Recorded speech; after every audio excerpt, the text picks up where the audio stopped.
They said she didn't belong there, that she was too quiet, too civilian, for a place that still smelled like gun oil and pride. And maybe that's why the whispers followed her down every hallway of Camp Halberd.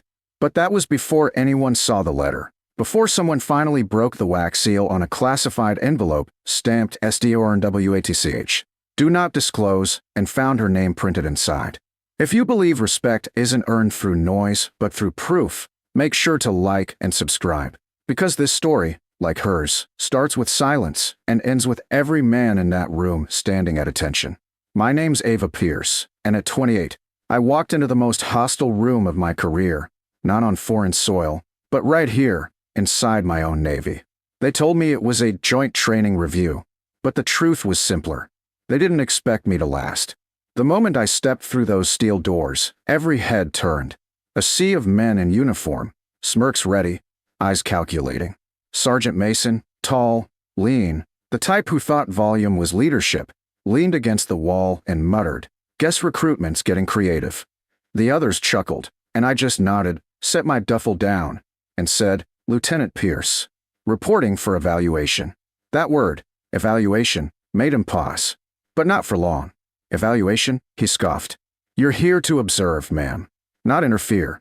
I didn't bother correcting him. In my world, the loudest were usually the least aware. The days bled together.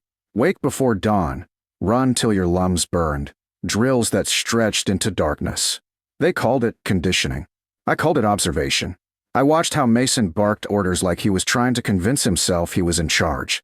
I watched the recruits mimic him, tripping over their pride. And I wrote everything down, times, habits, responses under stress, in a small black notebook I kept tucked into my sleeve. That notebook wasn't for me. It was for command. I was there to evaluate the new SEAL candidate instructors for operational readiness, though they didn't know that. Officially, I was Lieutenant Ava Pierce, support liaison from intelligence. Unofficially, I was there to see if Camp Halberd still lived up to its own reputation, or if it had started believing its own myths. It didn't take long to find the cracks. The night drills were sloppy. The comms lagged 5 seconds during mock infiltrations, an eternity in the field. When I pointed it out to Mason, he laughed. "We've been running this program longer than you've been shaving your ID photo." I smiled, not because it was funny, but because I'd heard that exact tone from insurgents who underestimated the woman interrogating them. Same ego, different uniform. By the 5th day, the mocking became tradition. Lieutenant Clipboard, Intel Barbie, the Pentagon's intern. They said it like it was harmless banter, but you could feel the venom in the edges. It's strange how men who've never been under real fire talk the loudest about war. They mistook my quiet for fear, my note-taking for incompetence. But silence is a weapon when you know how to use it. One evening, during a tactical simulation, Mason's squad misread a coded signal and breached a training facility without authorization. I had sent that signal myself, intentionally faked, to see who would double-check before acting. No one did. I logged the failure. Mason caught me watching and barked. "You think you know better, Lieutenant?" I looked up and said softly, "No. I think I know when someone doesn't." The recruits laughed nervously, unsure whether to side with rank or pride. Mason sneered. "You keep taking notes, man. Maybe one day they'll promote you to actual combat." I wanted to tell him that combat doesn't always happen on battlefields. Sometimes it happens in rooms full of men who don't know what kind of soldier is standing among them. That night, while the base slept, I sat on the catwalk overlooking the training yard, the wind cutting cold across the floodlights. I thought about my last deployment, the one no one could ever mention. Stormwatch. The name didn't exist on paper, but its scars were inked into everyone who'd ever served in it. We didn't get medals, or headlines, or recognition. We got silence. We carried it like armor. And now, I was back in uniform surrounded by noise. Men who thought they were warriors because they shouted louder than doubt. They didn't know that some of us had already buried parts of ourselves so deep that mockery couldn't reach. When dawn broke, I was already standing at the obstacle course before anyone else. Mason arrived late, chewing on his ego. "Didn't know Intel started this early," he said. I didn't answer. I was already halfway up the rope wall. By the time he finished his sentence, I was over it. He stared, then smirked. "Trying to prove something?" "No," I said, "just verifying my data." That got a few looks. By noon, the tone had shifted, not respect yet, but confusion. They couldn't decide whether to keep laughing or start watching. Then came the first glitch. The surveillance grid stuttered mid-drill. Just a flicker. The screens in command froze for 3 seconds, and Mason waved it off like static. But I saw the feed delay, the same kind I'd seen before an actual breach, years ago overseas. I noted it, filed it, didn't mention it yet. Because sometimes, you let the cracks widen just enough to show the truth. The next evening, Mason's team ran a live exercise. I stood at the control booth, headset on, silent. Everything was running smooth, until the alarms tripped again. Only this time, it wasn't a glitch. The feed died. Mason shouted through static, "Control, what's going on?" I replied, "Unknown interference." My fingers flew over the console. The signal disruption wasn't random. Someone was testing their perimeter. And no one noticed. No one but me.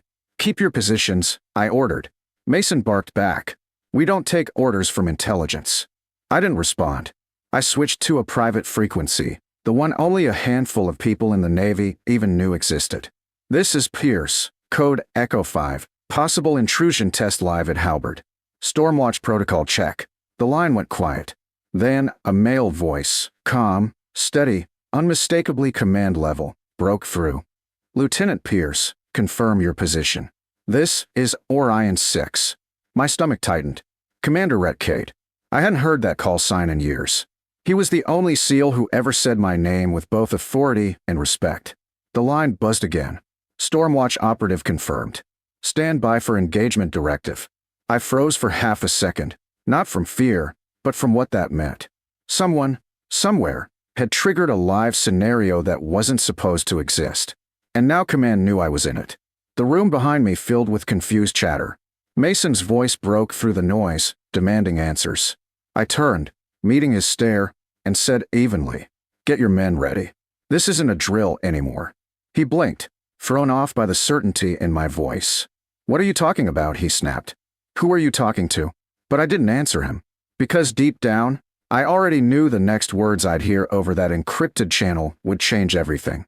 And they did. "Stormwatch, this is Orion 6. The voice said, crisp as steel. "Mission parameters active. Lieutenant Pierce, you are primary field command. Stand by." The men around me fell silent. Even Mason. He whispered, "What the hell is Stormwatch?" I looked at him, calm, certain, and said, "The reason you still have a base to train on." What none of them understood was that the evaluation was over. The real test had just begun. When the alarms went off for real, no one believed it at first. They thought it was another training glitch, another software hiccup in the perimeter feed. The lights flickered. The comms cut for exactly 7 seconds, and Mason laughed from across the yard, shouting, "Guess our intel expert broke the system again." But I wasn't laughing. The moment the sirens failed to reset, I felt it. That static in the air you never forget once you've heard rounds in the dark. I grabbed the portable terminal, bypassed the command locks, and saw the alert string scrolling red. Unauthorized signal source, perimeter South Ridge. Not simulation. Not staged. Real. Everyone back inside the compound. I ordered, but the recruits hesitated, waiting for Mason's approval. He looked from me to the monitor, half annoyed, half uncertain. "It's probably a test," he said, reaching for his radio. "Let me check with, your comms are dead." I cut in. "We have less than 2 minutes before they hit the fence." My voice must have carried something they weren't used to, because the room went still. I moved fast, recalibrating the external sensors manually, patching them through the emergency node. That's when I saw the heat signatures, 2 of them, moving low and coordinated, not recruits. Whoever they were, they knew how to move unseen. I keyed the secure line again. "Pierce to command, confirm Stormwatch protocol." Silence. Then the line crackled, and his voice came through, colder, steadier than I remembered. "Orion 6, reading you. Stand by, Lieutenant." The name hit like a pulse through the room. Every head turned. Mason mouthed, "Orion 6? I didn't answer. The line clicked again. "Stormwatch active. Authorization granted under black signal clearance." The static cleared, and then, through the speakers, his tone shifted. Command mode, absolute. "Lieutenant Pierce, assume tactical oversight. This base is under your direction until further notice." I felt the weight of it settle in my chest. The recruits started moving, panic showing through bravado. Mason barked conflicting orders, sending half the unit to secure the wrong corridor. "You're spreading them too thin." I called out. "They'll breach the east gate first." "You don't give orders here," he snapped back, but even as he said it, one of the cadets yelled, "Movement! East gate!" The floodlights flared. I didn't think. I moved. I took over the ops console, rerouted the emergency locks, and sealed every exit except one narrow access route I could control. When Mason lunged to stop me, I turned, steady, calm. "If you're wrong, they die? If I'm wrong, you get to complain about it tomorrow. Choose." He froze, jaw tight, and said nothing. Minutes stretched thin. The shadows at the gate resolved into silhouettes, and then, nothing. The intruders vanished, no breach, no sound. I ordered the teams to hold. The silence was thick enough to hear breathing. Then a hum rose overhead, rotor blades. A black helicopter descended just beyond the perimeter, unmarked, silent except for the shift of wind through the grass. The recruits stared, whispering, "What is this?" Mason turned to me, suspicion and fear tangled in his eyes. "Who the hell are you?" Before I could answer, the hangar doors rolled open, and a figure stepped out of the chopper. The light hit the silver insignia on his chest, sealed trident, command level. "Commander Cade. We're Iron 6. He walked in without a word, scanning the chaos, the disarray, the scattered men, the flickering screens. Then his gaze landed on me. "Lieutenant Pierce," he said, voice even, carrying across the room like a verdict. "You still remember Protocol 9? "Always, sir." "Then initiate it." I tapped the console, entering the override code from memory. The room dimmed, every terminal shifting from red to blue, Stormwatch encryption engaged. Cade turned to the stunned recruits. "You've all been under live evaluation," he said. "Stormwatch directive. Lieutenant Pierce was sent here to assess your command integrity. You failed in under 6 days." Mason went rigid. "You mean, this was all a test?" "Not anymore," Cade replied, glancing toward the dark horizon. "Now it's a lesson." He stepped closer to me, lowering his voice just enough that only I heard it. "I told them you'd still have it," he said quietly. "Looks like I was right." I didn't smile. I couldn't. Because outside, beyond the fence line, the world was still shifting, and I knew this wasn't over. Stormwatch never ended with one test. It always had another layer waiting. By morning, Camp Halberd was silent.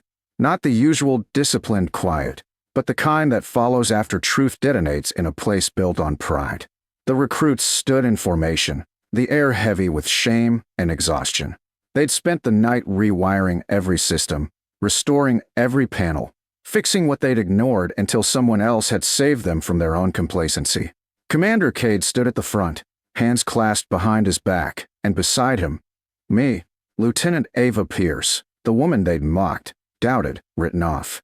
The same men who had called me Lieutenant Clipboard now couldn't meet my eyes. "You all want to wear the trident," Cade began, his voice steady as iron. "But you forgot what it stands for. It isn't noise, or swagger, or rank.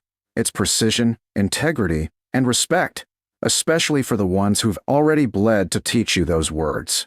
He turned his gaze toward me, then back to them. "Lieutenant Pierce is Stormwatch Division. You don't see her in your manuals because you aren't cleared to. The protocols she used last night are classified for a reason. They keep people alive when the rest of you panic." The recruits shifted uneasily. Mason looked like a man trying to swallow his own heartbeat. I didn't speak at first. I let the silence hang. They'd filled every other space with noise all week. Now they could sit in what they'd earned. "I wasn't sent here to humiliate you," I finally said. "I was sent to see who could listen when it mattered." I glanced around the room, catching eyes that dropped fast. Half of leadership is hearing what you don't like. The other half is shutting up long enough to learn something new. Mason opened his mouth, maybe to apologize, but I held up a hand. "Don't. You already did the hardest part. You stopped talking." That got a few nervous laughs, quiet but real, and maybe that was enough. Commander Cade took a slow breath, then stepped forward. "Effective immediately, Stormwatch protocols are reinstated in Halberd's training doctrine." "And Pierce," he paused, a hint of pride softening the command in his tone. "You'll oversee their implementation." When the briefing ended, the recruits filed out one by one, some offering awkward salutes, others just nodding, a few whispering "ma'am" under their breath. Mason lingered at the doorway, unsure, then turned back. "I didn't know," he said quietly. "That's the problem," I replied. "You never asked." He nodded once, the kind of nod that costs a man his ego but gives him back his humanity. After he left, I stayed by the window, watching the sun rise over the training field. The storm from the night before had left puddles gleaming like mirrors in the gravel. For the first time, the camp was still. Cade joined me, arms folded, eyes on the horizon. "You handled it better than I would have," he said. "You always did." I smirked. "You're just saying that because I didn't file a report on you last time." He chuckled low. "Stormwatch never files reports. We just remember." He turned to leave, then paused at the door. "They'll talk about last night for years, you know. Probably make it sound bigger than it was." I shrugged. "Let them. Sometimes the myth teaches faster than the truth." After he was gone, I stepped outside, the morning air cold and clean. A few recruits stood at the track, waiting for drills, standing straighter when I passed. Not because they feared me, because now they understood. That's all I'd wanted. Near the main gate, the maintenance crew was mounting a new plaque, black steel, simple lettering, Stormwatch standard. "Respect is the first protocol." I traced the edge of it with my gloved hand, then turned back toward the yard where a new class was forming. Different faces, same fire in their eyes. None of them knowing the story that had just rewritten this place overnight. And maybe that was fine. Stormwatch was never about recognition. It was about readiness. As the flag climbed the pool and the morning bugle broke the quiet, I felt that familiar ache of memory. All the ghosts of operations we could never name. All the comrades who'd lived and died in the silence between missions. People like us don't get parades. We get moments like this, standing unseen, watching others finally learn what we already knew. That strength doesn't need to shout. It just needs to stand. I turned toward the field, voice low, almost a whisper carried on the wind. "Stormwatch, stand by." And for the first time in years, I meant it not as an order, but as a promise.